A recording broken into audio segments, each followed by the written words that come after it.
아멘. 할렐루야. 아멘. 네, 금요 기도에 오신 여러분을 환영하고 축복합니다. 우리 앞뒤 좌우로 인사하겠습니다. 잘 오셨습니다. 환영합니다. 네, 잘 오셨습니다. 환영합니다. 날씨가 많이 따뜻해졌죠? 네, 요즘 같을 때 기도하고 또 예배드리기 딱 좋은 날씨입니다. 아멘입니까? 네. 네, 이렇게 금요 기도회 할 때마다 그 일찍 오셔서 자리를 딱 지키시고 또 기도로 중보하시는 분들은 늘 여러분들인 것 같아요. 그래서 늘 저희 앞에 딱 서면은 또 늘 이렇게 뵀던 얼굴들이 또 이렇게 보이거든요. 근데 항상 일찍 오셔서 기도로 준비해 주시고 또 함께 예배를 사모해 주셔서 너무 감사합니다.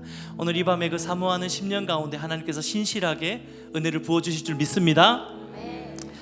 말라기 3장 10절 말씀 제가 한번 읽어 드릴게요. 만군의 여호와가 이르노라, 너희의 온전한 11조를 창고에 들여 나의 집에 양식이 있게 하고 그것으로 나를 시험하여 내가 하늘의 문을 열고 너희에게 복을 쌓을 곳이 없도록 붙지 아니하나 보라. 아멘. 이 말씀은 우리가 그 11조에 대한 말씀으로 많이들 알고 계시는데요, 사실 이것은 비단 헌금을 이야기하는 것뿐만 아니라 우리의 삶도 우리의 예배도 모두 이 안에 다 포함되어 있는 것 같습니다. 우리가 하나님 앞에 온전한 예배함으로 이 시간 주님 앞에 나아가서 하늘의 양식을 우리의 예배로 채울 때에 하나님께서 더 놀라운 복으로 우리의 삶 가운데 역사하여 주실 줄 믿습니다. 오늘 하나님께서 우리 한 사람 한 사람에게 이렇게 말씀하십니다. 너희가 온전한 예배를 한번 드려봐라. 내가 너희의 삶을 붙들고 역사 하나하나 너희가 봐라. 할렐루야. 오늘 우리가 하나님의 그 일하심을 보기를 소망합니다. 이곳 가운데 임재하실 하나님께 우리 감사와 찬양과 또 우리 기대와 소망을 담아서 큰 영광의 박수 올려드리면서 함께 찬양합시다. 할렐루야. 네.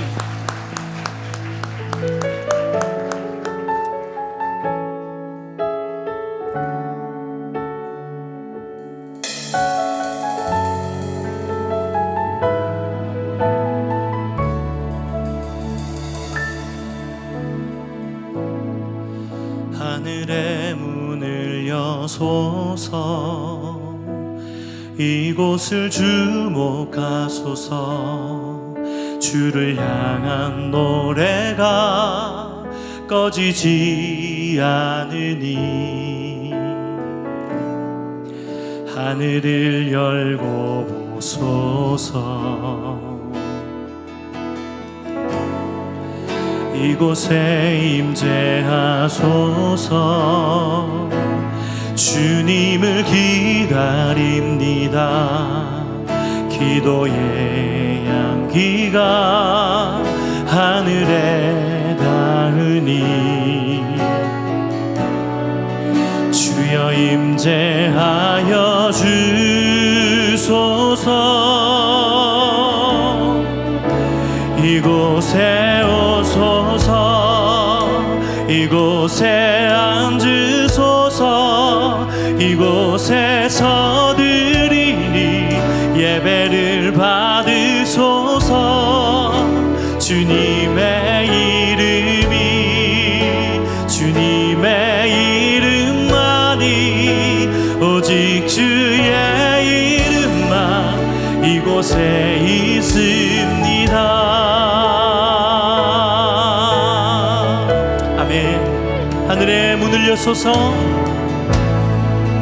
하늘의 문을 여소서.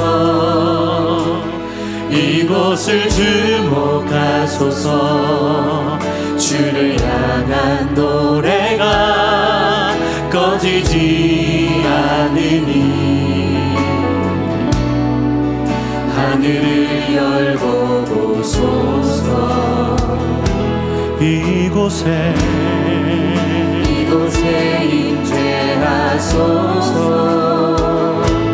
주님을 기다립니다.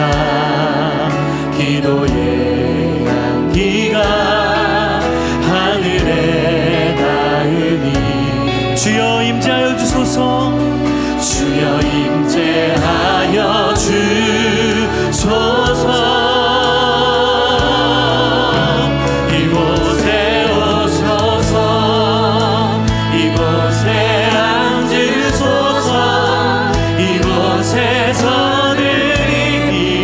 예배를 받으소서.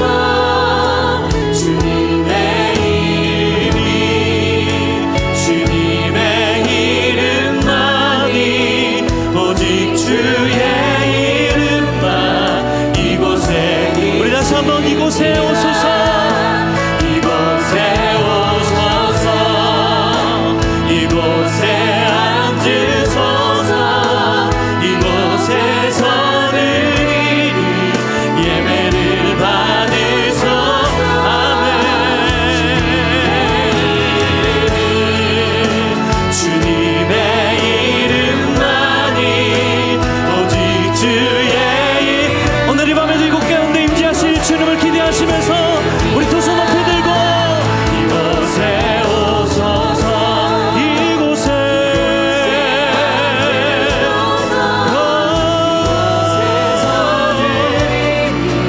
예배를 받으소서. 그렇습니다. 주님, 주님의 이름이, 주님의 이름만이 오직 주의 이름. 우리 다시 한번 주님 앞에 나갑니다. 이곳에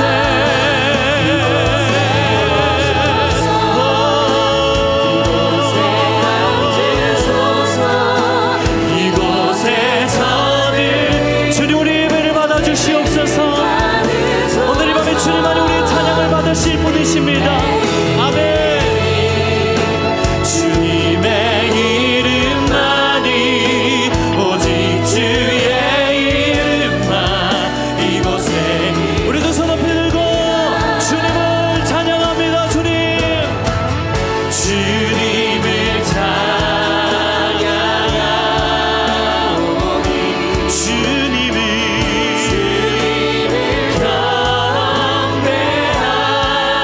경배하오니, 왕이신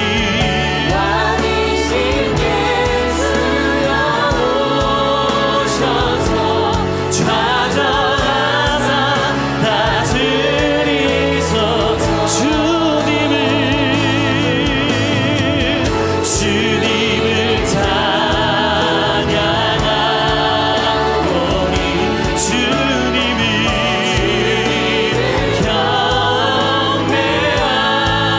경배하오니, 왕이신 예수여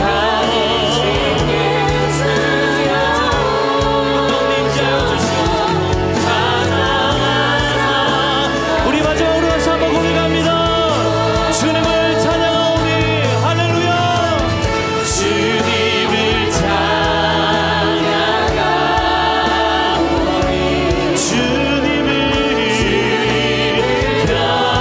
경배하 전심으로 예수여 오셔서 찾아가사 다스리소.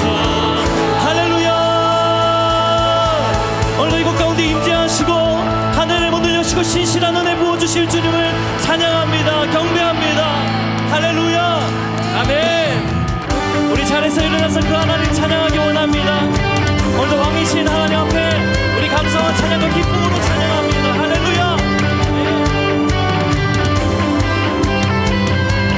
기뻐하며 왕께 노래 부르리, 소리 높여 할렐루야 부르리. 주님 앞에 나와 찬양 드리며 우리 주님과 함께 기뻐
하나님이 오늘 이 밤에 우리 가장 선하신 목자 되시고 친구 되십니다.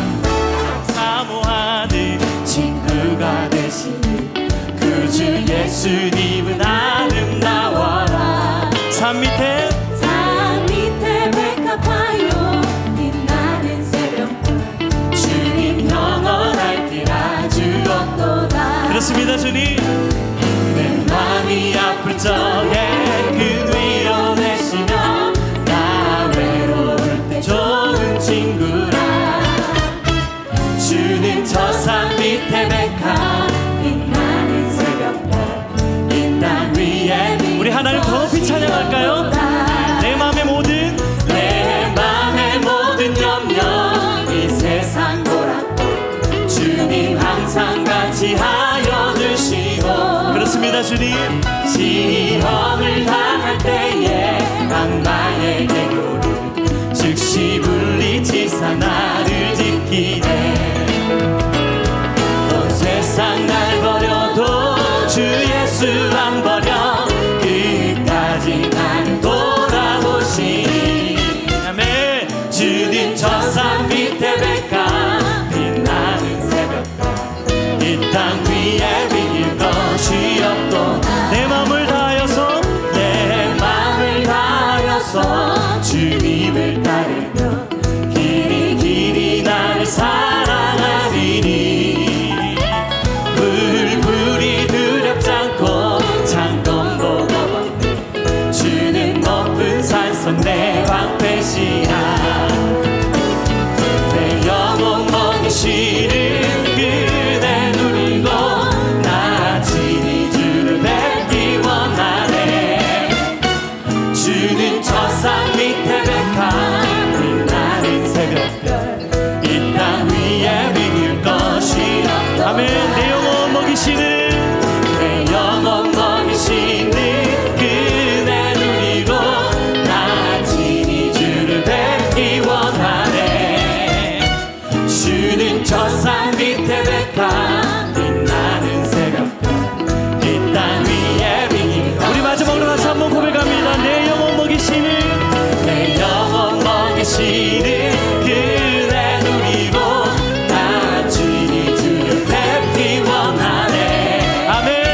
주는 저 산 밑에 백합 빛나는 새벽별 이 땅 위에 비길 것이 없도다. 할렐루야. 아멘. 예. 그렇습니다. 주님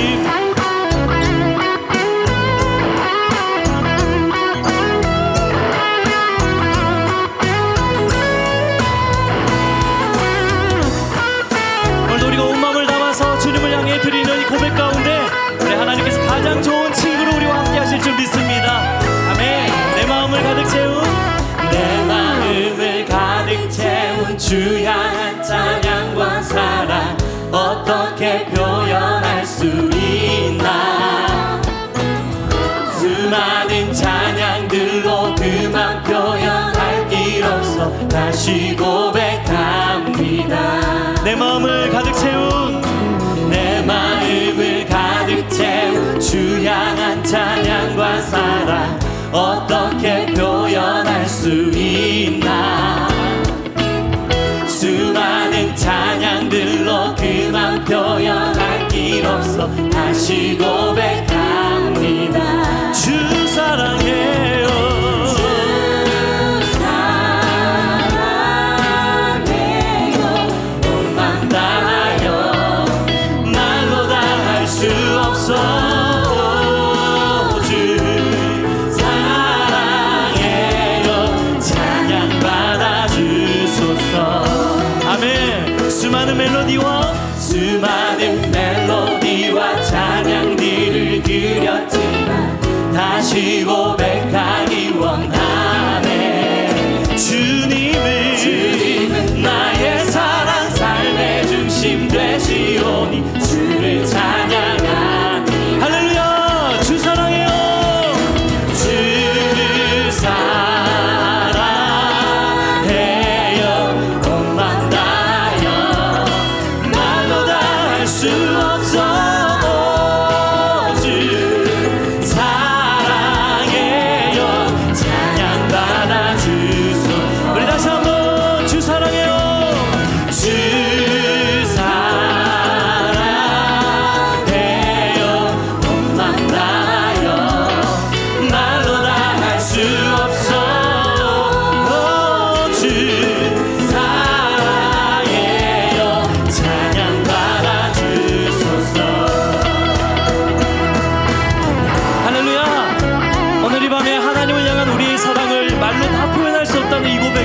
여러분 정말 동의하십니까?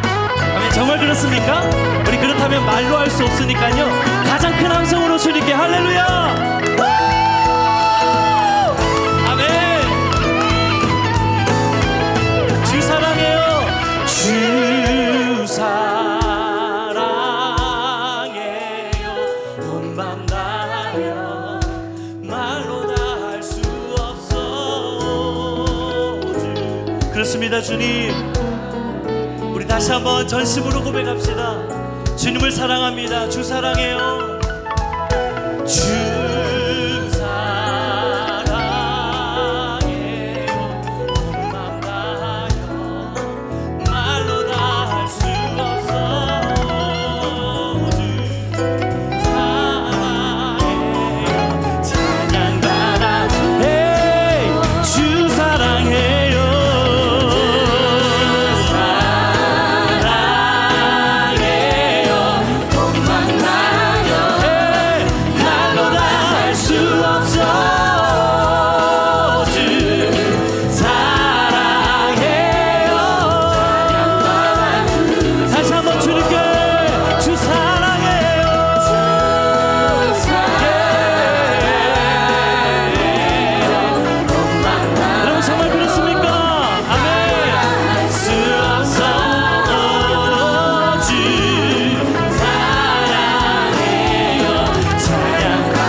우리 더 큰 목소리로 우리 하늘까지 올라가게. 네. 아멘. 말로 다 할 수 없어. 오직 사랑해요. 에이, 주 사랑해요.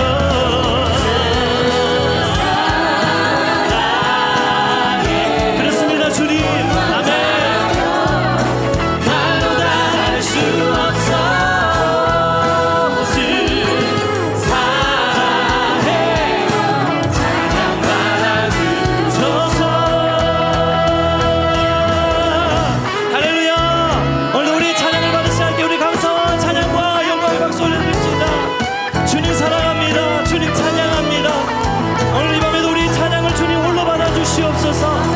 할렐루야, 할렐루야, 아멘, 아멘. 주님 찬양합니다. 주님 경배합니다. 아멘, 아멘.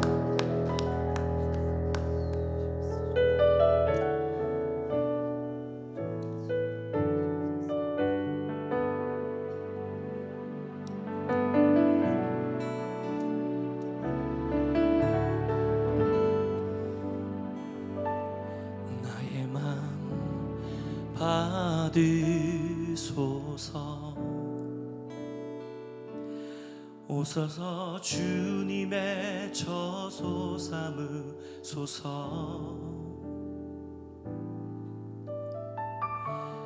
나의 전부이신 주여 내 마음을 받아주소서. 나의 맘 받으소서.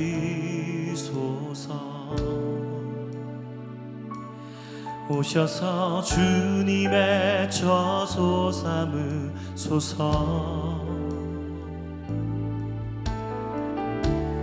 나의 전부이신 주여 내 마음을 받아주소서. 온 나의 마음을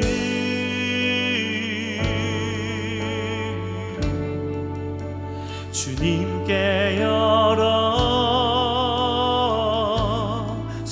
열었으니 주여 내게 오셔서 내 맘에 거하여 주옵소서. 주가 기뻐하니 주의 성전 되게 하소서. 나의 맘 받으소서. 오셔서 주님의 저소 삼으소서. 아멘. 나의 전부이신 주여 내 마음을 받아주소. 오 나의 마음을, 오 나의 마음을 주님께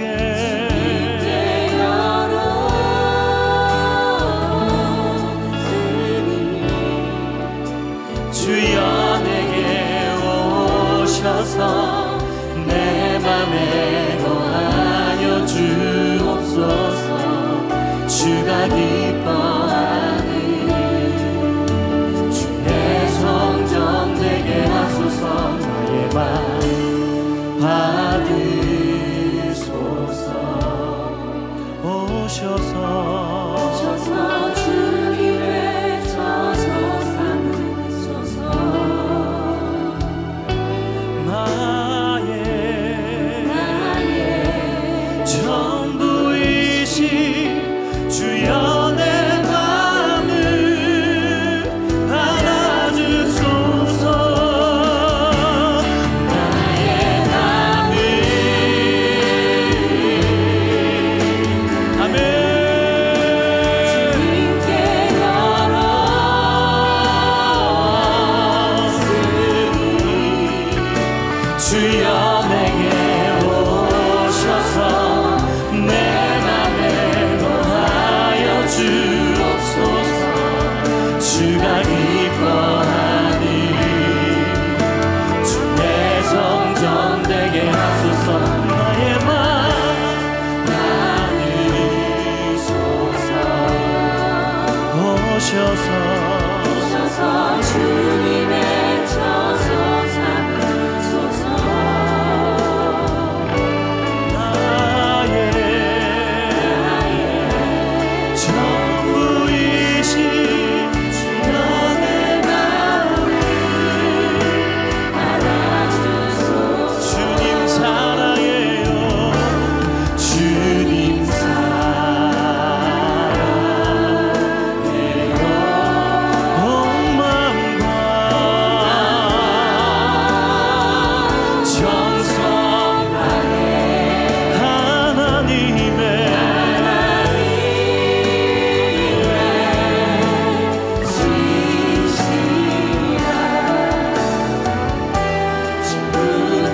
우리 두 손 높이 들고 하나님께 고백합시다. 오늘 이 밤에 주님 사랑해요. 주님 사랑. 우리의 삶을 올려드리며 고백합니다. 온 마음과 정성 하나님의 주님 우리가 드리는 고백을 받아주시옵소서.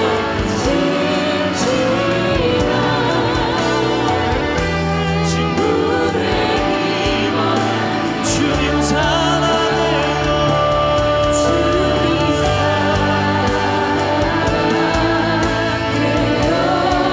온 마음과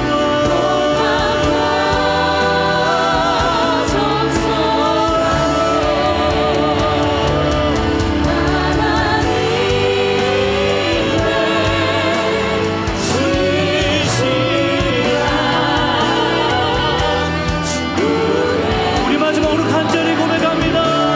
주님 사랑합니다.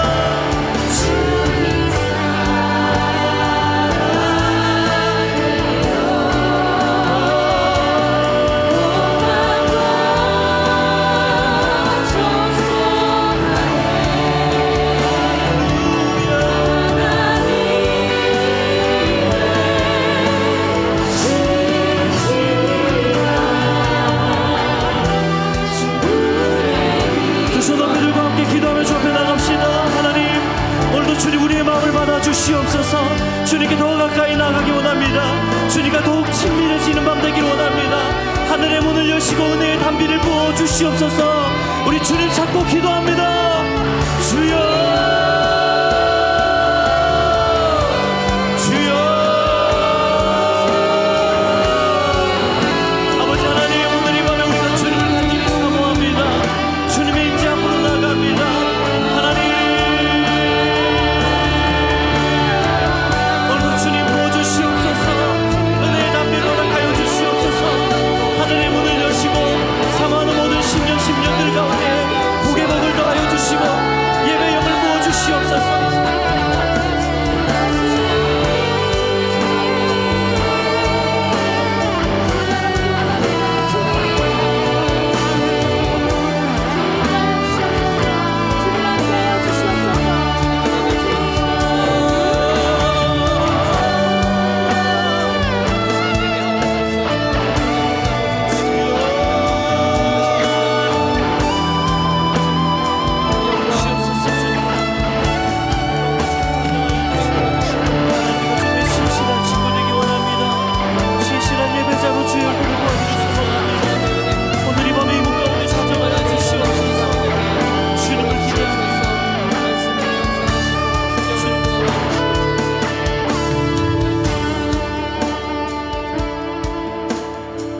이렇게 아름다운 봄날 2000년 전에 인간으로 이 세상에 오셔서 십자가의 길을 친히 걸어가셨던 주님의 모습을 바라봅니다.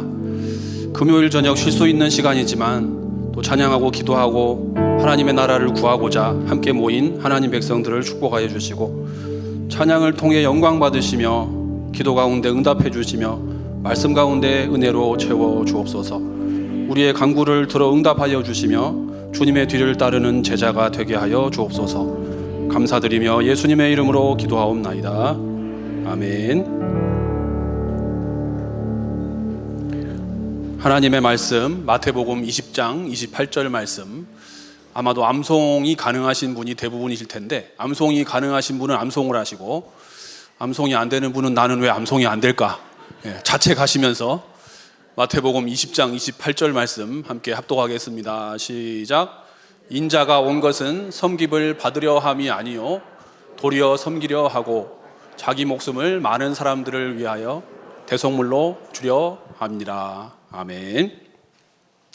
아름다운 봄날 예수님의 십자가를 기억하는 금요일 저녁에 함께 찬양하고 기도하러 나오신, 또 온라인으로 함께하고 계시는 모든 성도님들을 환영하고 축복합니다.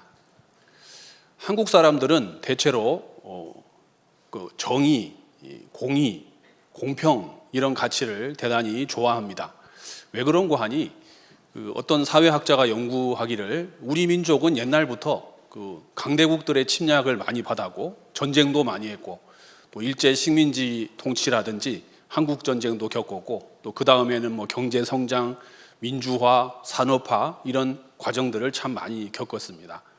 그런 가운데 얼마나 불편부당한 일, 억울한 일, 불공평한 일들을 많이 겪었겠습니까?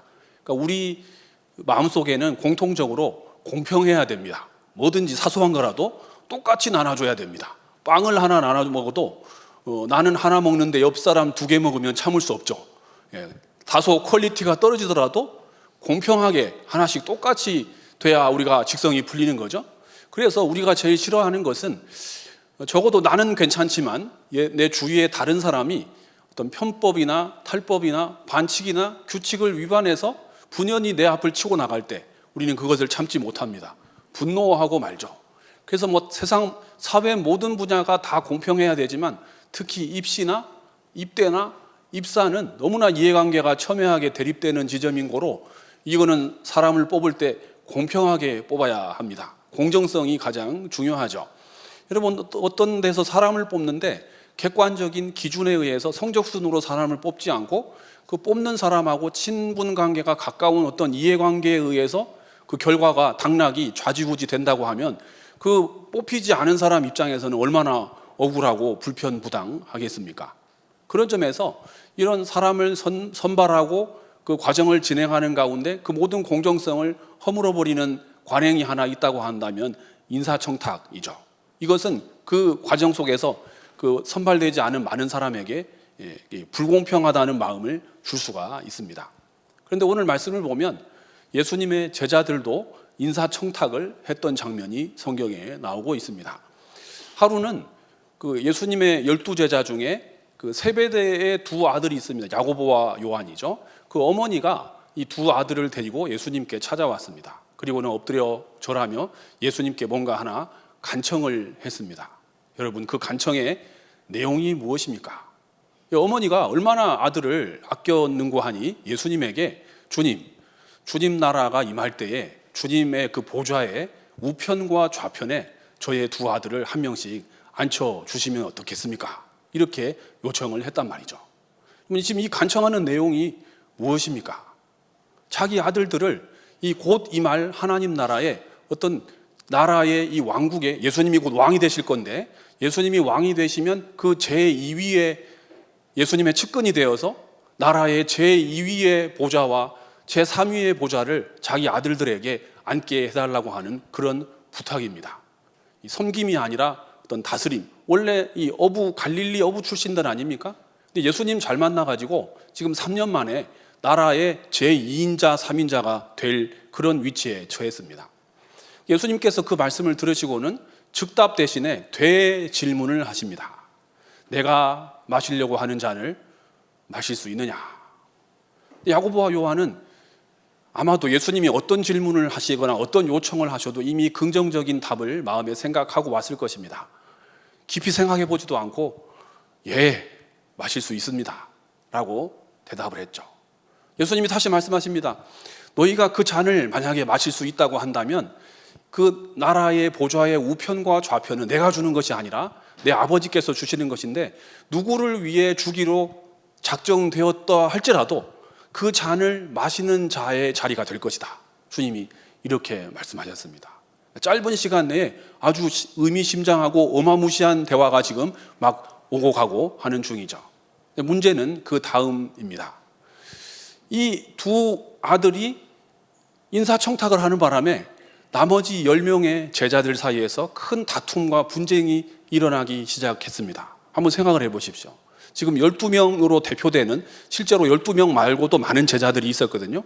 예수님의 이 하나님 나라 운동의 일원이 되어서 한 3년 가까운 시간을 예수님과 함께 지금 이 일을 해왔습니다. 그리고 지금 이제 그 열매를 거두려고 하는 시점에 와 있습니다. 그런데 그 열매는 12명에게 골고루 돌아가야 할 것입니다.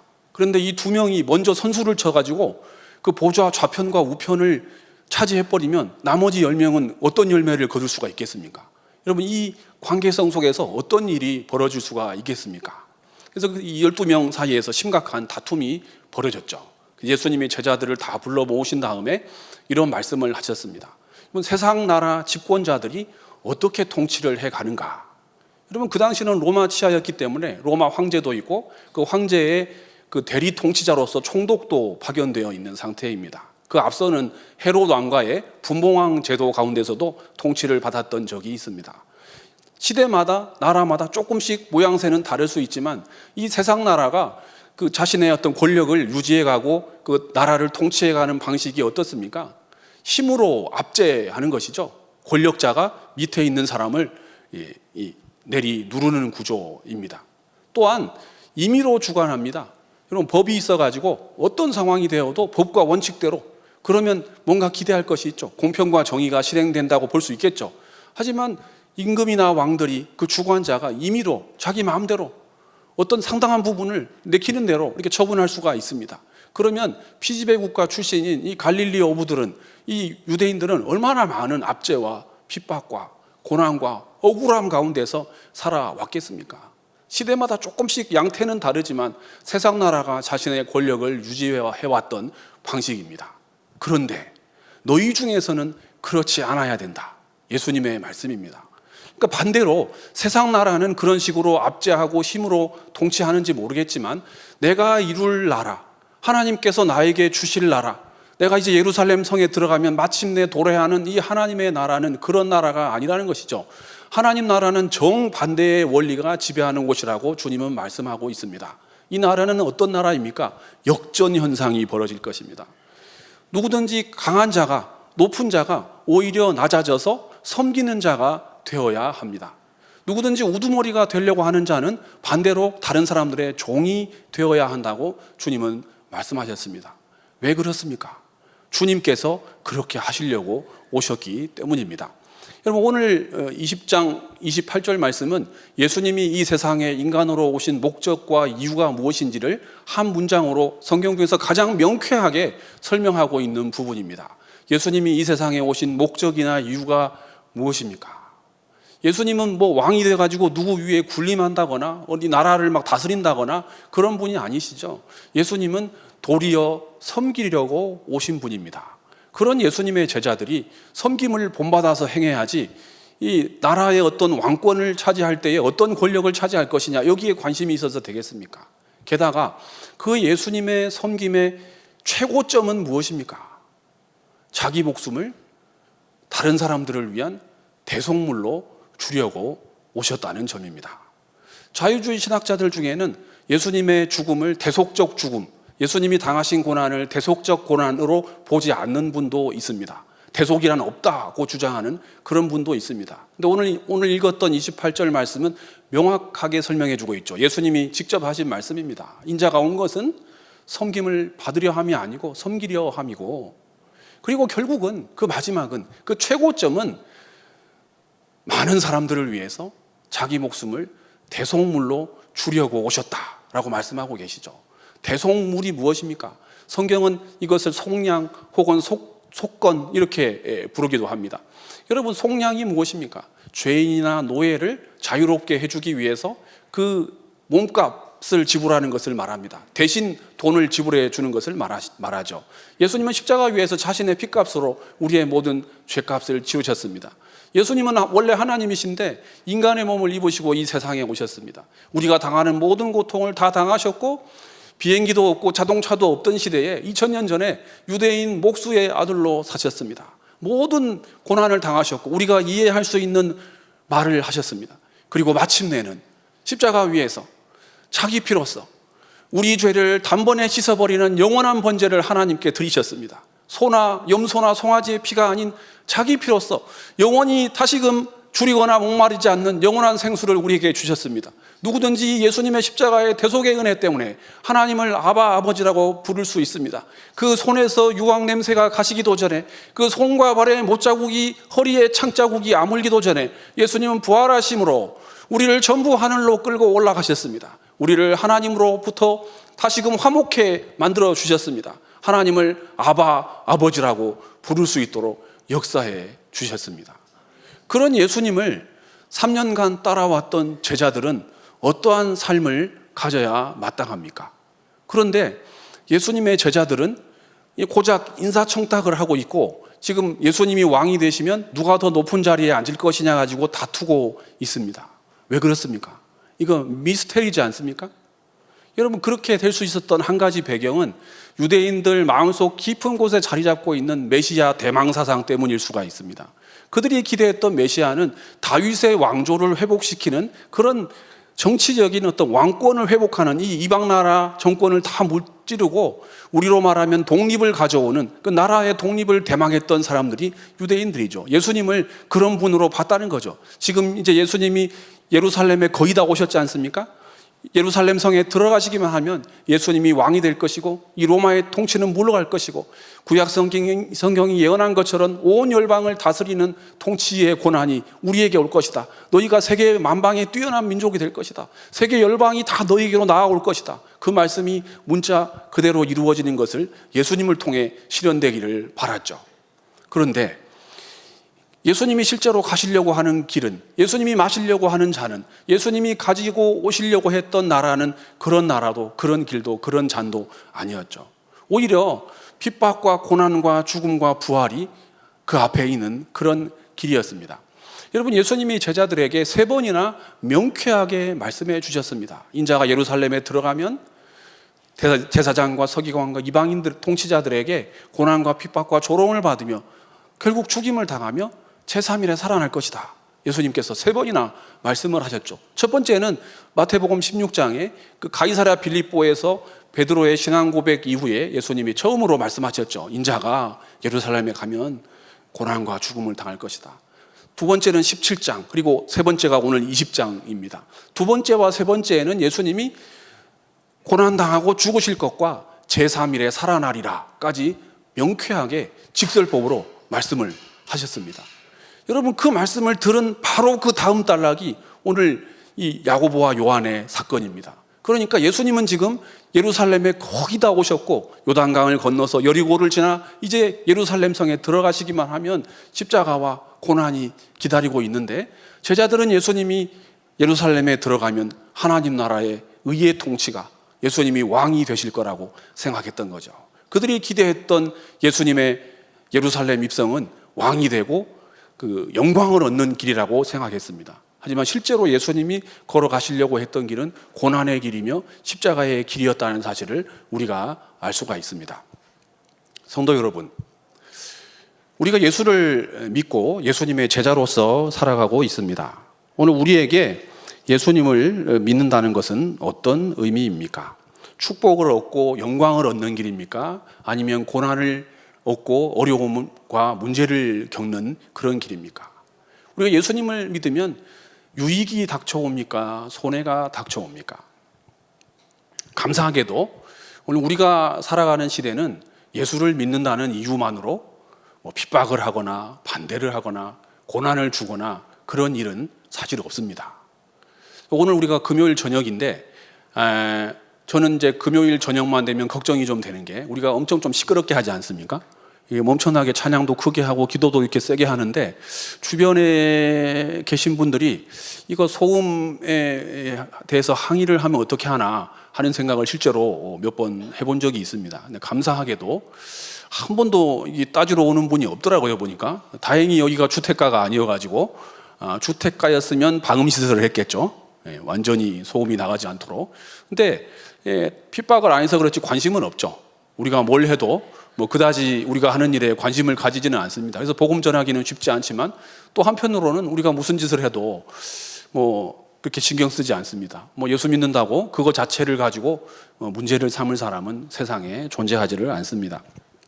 예전에 제가 네팔에서 선교하시는 선교사님하고 네팔에 있는 현지인 목사님하고 이렇게 만나서 교제를 나눈 적이 있습니다. 요즘은 많이 좋아졌는데 네팔 같은 경우 과거에 이제 복음 전하기가 너무 힘든 상황이었습니다. 이제 그 나라 법에 의하면 예수를 믿다가 이제 발견이 되면 이제 3년형, 또 이제 세례를 받거나 세례를 주다가 이제 발견이 되면 7년형을 이제 받는 그런 시절이 있었습니다. 그래서 이 목사님이 이제 청년 때에 복음을 듣고 예수님을 이제 믿게 되었죠. 그래서 어느 날 이제 자기에게 복음을 전해 주셨던 목사님에게 제가 이제 세례를 받기 원합니다. 저에게 세례를 베풀어 주시면 좋겠습니다. 이렇게 얘기를 했는데 목사님이 이제 고민에 빠진 거예요. 이 세례를 줘야 되나 말아야 되나. 몇 번을 말리더라는 거예요. 아니 자네 지금 우리가 세례를 주면 세례를 받으면 어떤 일이 벌어질 거라는 것을 알고 있는가? 예, 알고 있습니다. 우리가 세례를 주고 받으면 어떤 위험이 닥쳐오는지를 알고 있는가? 예, 알고 있습니다. 저는 마음의 준비가 잘 되어 있으니 저에게 세례를 주시면 좋겠습니다. 했는데 몇 번을 미루더라는 거죠. 세례를 주다 걸리면 7년형입니다. 아마도 목사님이 더 큰 시험과 걱정이 있었던 모양이에요. 그래서 결국 세례를 받고 목사가 되었노라라고 이야기하는 것을 들은 적이 있습니다. 여러분, 그 사회에서 예수를 믿는다는 의미는 모든 것을 잃어버리는 것을 의미합니다. 근데 우리는 어떻습니까? 우리는 예수를 믿는다는 것이 어떤 삶 가운데 손해가 온다는 경우도 있을 수 있습니다만 제 경험 세계에 의하면 대부분의 경우는 예수를 믿는다는 것은 상당히 유익을 가져왔던 적이 훨씬 더 많습니다. 요즘 기독교 학교도 있고 기독교 병원도 있고 기독교 회사도 있습니다. 예수 믿는다는 것이 손해나 나한테 어려움을 가져오기보다는 오히려 이익이나 유익을, 도움을 주는 경우가 훨씬 많았던 것을 기억합니다. 제자들의 생각은 어땠습니까? 예수님을 믿는다는 것은 십자가를 지고 주님을 따르는 길입니까? 아니면 예수님 때문에 수지 맞는 어떤 이익을 가져오는 그런 일입니까? 여기 계신 모든 성도님들, 저를 포함해서 대부분의 성도님들에게 공통점이 하나 있습니다. 그것이 무엇인가 하니 우리의 인생 가운데 누군가가 찾아와서 복음을 전해 주었다는 사실입니다. 그게 아주 어렸을 때일 수도 있고 또 청년 때일 수도 있고 학생 때일 수도 있고 좀 성인이 되었을 때일 수도 있습니다. 그리고 그 누군가 중에 대부분의 경우는 부모님인 경우가 많습니다. 아니면 가까운 친척, 사촌, 학교 선배님 혹은 가까운 친구, 누군가가 우리 인생의 어느 시점에 찾아와서 우리에게 복음을 전해 주었습니다. 그 사람을 저는 잊지 못합니다. 어떤 점에서 보면 인생의 은인이죠. 부모님이 나를 태어나게 하셨다면 그 사람은 나를 다시 태어나게 해 주었죠. 내가 예수님을 믿고 인격적인 가마로서 복음 가운데 걸어갈 수 있도록 해 주었으니까요. 저희 부모님은 제가 태어나기 전부터 아주 주님께 헌신된 길을 걸어가는 그런 분이셨습니다. 그래서 결혼하신 다음에 제가 태어나기도 전에 아들을 낳으면은 아마 그 아들은 목사가 될 겁니다 라고 하나님하고 약속을 해버렸습니다. 저에게 한 번도 물어보지도 않고 저의 동의를 구하지 않은 채 이미 약속을 해버렸죠. 그런데 여러분, 세상에 그 자필 서명이 없는 계약은 무효지 않습니까? 그러니까 저에게 한번 좀 물어봤으면 좋았을 텐데 한 번도 물어보지 않은 채 이미 제가 이 세상에 나오기도 전에 벌써 하나님과 약속된 그런 인생을 제가 시작했단 말이죠. 저는 어릴 때 종교의 자유가 없었습니다. 저는 태어나 보니까 집이 교회고 교회가 집이고 저는 한 번도 다른 길을 걸어가 보거나 생각해 본 적이 없습니다. 자동으로 부모님 따라서 믿음의 길을 어릴 때부터 잘 걸어왔습니다. 부족하지만 주님의 길을 걸어가고 있죠. 한편으로는 좀 답답하게 생각할 수도 있지만 반대로 생각해 보면 부모님 잘 만나는 바람에 뉴스를 보니까 부모님 잘 만나는 바람에 대기업 회장이 되는 사람도 봤습니다. 부모님 잘 만나는 바람에 빌딩을 물려받는 그런 사람도 본 적이 있습니다. 근데 부모님 잘 만나는 바람에 그리스도인이 되지 않았습니까? 제가 제 의지로 제 마음으로 결단했더라면 예수님을 믿지 않았을지도 모릅니다. 부모님을 잘 만나는 그 이유 때문에 주님의 사람이 되었습니다. 성도 여러분, 자녀에게 복음을 전하기 원하십니까? 아마도 자녀에게 물려줄 수 있는 최고의 재산은, 최고의 유산은 신앙일 것입니다. 그런 한 사람이 되시기를 축복합니다. 그런데 우리 부모님을 포함한 저에게 복음을 전해 주었던 그 한 사람도 또 누군가에게 복음을 전해 들었습니다. 또한 그 사람도 또 누군가에게 복음을 전해 들었습니다. 그러니까 우리나라는 구한말의 복음이 전파되었지 않습니까? 6세대만 거슬러 올라가 보면 처음 제물포항에 복음을 들고 찾아왔던 아펠젤러나 언더우드 선교사가 나올 것이고, 또 한 세대를 더 거슬러 올라가 보면 그들을 선교사로 파송했던 미국 장로교회, 미국 감리교회, 호주 캐나다 교회, 이런 교회들이 있을 것이고, 여러분, 예수님이 2000년 전에 이 세상에 오셨고 복음이 그때부터 시작되었고, 한 세대를 30년으로 계산하면 60세대만 거슬러 올라가면 제자들이 나올 것이고 교부들이 나올 것이고 결국은 예수님이 나올 것입니다. 그러니까 복음은 세대에서 세대로, 한 사람에게서 또 한 사람에게로, 민족에서 민족으로, 나라에서 나라로 60세대를 거치면서 오늘 우리에게까지 왔습니다. 성도 여러분, 그 중에는 예수를 믿는다는 이유 하나 때문에 집에서 쫓겨난 사람도 있을 것입니다. 우리처럼 자유롭게 찬양하거나 예배하지를 못했습니다. 그 중에 어떤 사람은 예수를 믿는다는 이유 하나 때문에 집에 안에서 호적에서 파내버림을 당한 사람도 있을 것입니다. 어떤 사람은 예수 믿는다는 단 하나의 이유 때문에 그 동네에서 완전히 쫓겨나 버린 사람도 있을 것입니다. 또 어떤 사람은 예수 믿는다는 이유 하나 때문에 학교를 못 다니고 감옥에 갇히고 매를 맞고 심지어 순교를 한 사람도 있을 것입니다. 복음은 그렇게 세대에서 세대로, 사람에게서 사람으로 인격적인 가반을 통해서 오늘 우리 자신에게까지 이르렀다는 사실입니다. 성도 여러분, 우리 자신에게 예수를 믿는다는 것은 어떤 의미입니까? 예수님의 제자가 된다는 것은 어떤 의미입니까? 예수님을 믿는다는 것은 내 인생에 유익을 가져다 줍니까? 손해를 가져다 줍니까? 그리고 성도 여러분, 나도 그 어떤 한 사람에게 아무런 대가 없이 복음을 전수받았습니다. 그렇다면 나도 나보다 조금 더 후배된 누군가에게, 내 인생을 통해서 단 한 사람에게 복음을 전하는 그런 삶을 살아야 되지 않겠습니까? 기도하겠습니다. 합심해서 기도하기를 원합니다. 하나님 아버지, 예수님을 따른다는 것이, 주님의 제자가 된다는 것이 어떤 의미인지를 알게 하여 주옵소서. 낮아져서 섬기고 자기 목숨을 대속물로 주시기까지 순종하신 예수님의 제자된 우리가 주님의 뒤를 따라가기를 원합니다. 겸손과 순종으로, 섬김으로 따르기를 원합니다. 예수님을 믿는다는 것이 손해가 나기보다는 유익이 되는 이런 시대에 아무도 관심을 갖고 있지는 않지만 반대하지도 않는 시대를 살아가고 있습니다. 모든 것이 풍족하고 편리한 시대를 살아가고 있습니다. 또한 내 인생 어느 시점에 나를 찾아와서 인격적인 감화로 복음을 전해주었던 그 누군가의 음성을 기억하며 나도 나보다 후배된 다음 세대를 살아가는 한 사람에게 복음을 전수하는 삶을 살게 하옵소서. 앞서 십자가의 길을 걸어가신, 우리 자신을 위해 대속물로 자신을 주신 주 예수님의 십자가를 바라보면서 다 함께 믿음으로 기도하겠습니다. 아버지 하나님, 오늘도 주님 앞에 나와 기도하게 하시니 감사합니다. 우리 시대에 하나님께서 요구하시는 제자도의 삶이 무엇인지, 이 시대에 예수 믿는다니 우리를 고난과 평강에 예수 주신 나에게 우리가 힘을 주고 주시는지 모든 것이 하나님의 생명이 가운데 우리를 살려주시는 거에 같이가 우리를 주시는 하나님 아버지, 하나님 우리가 말씀하고 순종하며 하나님 생명의 십자가의 삶을 지르지 않도록 살아보게 하시며 예수 믿는 하나님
계속해서 다시 한 번만 더 말씀 붙들고 기도하기 원합니다. 여러분, 복음은 축복인 동시에 사명인 줄 믿습니다. 우리에게 거저 주신 그 축복을 이제는 우리의 삶을 통해서 우리 다음 세대로 흘려보내야 되는 그런 사명이 저와 여러분에게 있는 줄 믿습니다. 그래서 오늘 이 밤에 우리 다시 한번 기도할 때, 하나님 그 복음으로 내 삶을 충만케 하여 주시옵소서. 그래서 나의 삶을 통해서 나의 다음 세대로, 나의 자녀들에게, 또 나의 주변에 있는 사람들에게 복음을 흘려보낼 수 있는 복음의 사람이 되게 하여 주시옵소서. 오늘 이 밤에 다시 한번 우리 주님 붙들고 기도합니다. 주여,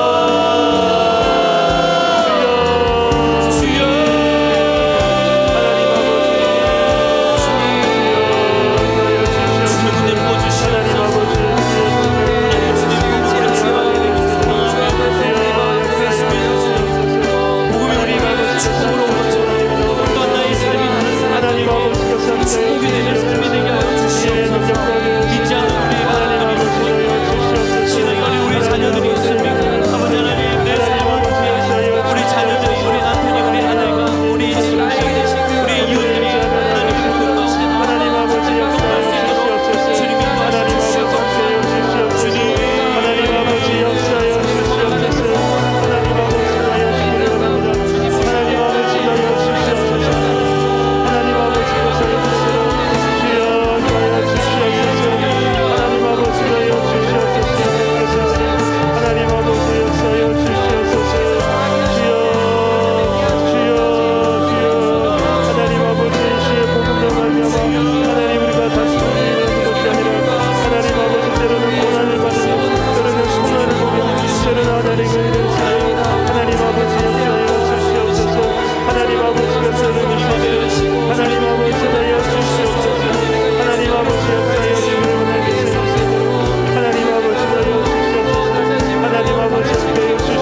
향히 나의 말엔 주가 주신 진리로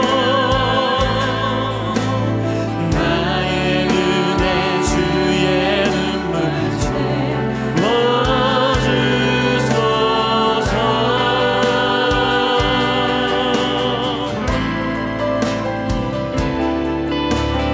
내 입술에 찬양의 향기가 두 손에 주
주님, 오늘 이 밤에 또 이 사순절 기간에 또 의미 있는 귀한 말씀으로 우리에게 도전하여 주신 것 감사합니다. 그리스도께서 이 땅 가운데 오셔서 십자가를 지신 그 의미가 하나님 정말 진정한 섬김과 또 사랑과 또 헌신이 우리의 삶을 통해서 복음의 모습으로 많은 사람들이 흘러가는 그런 축복과 사명을 우리에게 주셨다는 것을 다시 한번 보게 되었는데, 하나님 우리의 삶을 돌아보면 온통 복음으로 내 삶의 유익만을 쫓아왔던 우리의 모습들을 보게 됩니다. 아버지 하나님 긍휼히 여겨주시고 하나님 회복시켜 주시고 다시 한번 복음의 의미가 또 십자가의 의미가 또 그리스도를 따른다는 그 제자의 삶이 어떤 것인지를 오늘 이 밤의 말씀을 통해서 다시 한번 우리가 회복하고 또 결단하는 밤 될 수 있도록 인도하여 주시옵소서. 주님, 우리의 삶을 주님께 드립니다. 연약하고 또 부족하지만 한 걸음 한 걸음 주님을 따라가기 위해서 애쓸 때에 하나님 날마다 우리의 삶 가운데 좌정하여 주시고 십자가의 삶을 가르치시고 또 복음의 능력이 어떠한 삶인지를 가르쳐 주시고 또 우리의 삶을 통해서 복음의 능력을 흘려보내야 되는 우리의 다음 세대들 또 우리의 이웃들을 볼 수 있는 한 영의 눈이 열릴 수 있도록 도와주시고, 그래서 날마다의 삶을 통해서 그리스도의 향기를 드러내는 우리의 인생이 다 될 수 있도록 하나님 축복하여 주시옵소서. 그러한 삶을 살게 하실 주님을 기대합니다. 감사드리며 모든 말씀 예수님의 이름으로 기도드리옵나이다. 아멘. 이 시간은 우리 교회 중보 기도 제목 한 제목으로 함께 기도하신 후에 개인 기도 제목으로 주님 앞에 나가도록 하겠습니다. 오늘은 어려움 중에 있는 우리 성도님들을 위해서 함께 합심해서 기도할 텐데요, 우리 자막으로 또 참고하셔서 함께 읽으시면서 기도하시면 되겠습니다. 경제적으로 어려움을 겪고 있는 성도들에게 하나님 그 필요를 채워 주시옵소서. 영적으로 정신적으로 연약한 성도님들 많이 계십니다. 하나님 굳건한 믿음의 반석 위에 세워 주시옵소서. 특별히 환우들을 위해서 기도합니다. 고통 중에 있는 그들을 주님 붙들어 주시고 믿음으로 주님을 의지하게 하여 주시고 영육 간의 치유와 회복의 은혜를 누릴 수 있도록 인도하여 주시옵소서. 많은 환우들 이름이 올라와 있습니다. 한 분 한 분 이름 불러가면서 우리 공동체의 한 분 한 분입니다. 하나님 우리 합심해서 뜨거운 마음으로 이들을 위해서 중보하며 기도하기를 원합니다. 기도하겠습니다. 주여,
십자가의 길을 잘 걸어가고 우리에게 주신 사명을 잘 감당하는 인생 될 수 있도록 인도하여 주시옵소서. 하나님을 위해서 기도합니다. 고통 가운데 있는 그들을 주님 기억하여 주시고 아버지 믿음으로 주님을 의지하며 하나님 나아갈 때 여호와 라파 치유의 하나님 치유의 광선으로 임재하여 주시옵소서. 하나님 여호와의 치유의 광선이 임할 때 외양간에서 나온 송아지처럼 기뻐 뛰리라고 말씀하신 약속의 말씀을 의지하며 나아갑니다. 하나님 영적으로 지쳐있는 자들이 있습니까? 육체적인 질병으로 고통하고 있는 환우들이 있습니까? 정신적인 어려움 가운데 있는 분들 계십니까? 아버지 하나님 축복하여 주시옵소서. 하나님 김주양, 이수미, 김원기, 미훈, 정유근, 이은수, 김순희, 안기남, 유인수 하나님 대경령 주여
하나님 아버지께서 인생을 주님을 주시옵소서.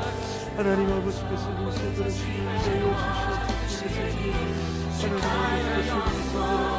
주님을 주시옵소서.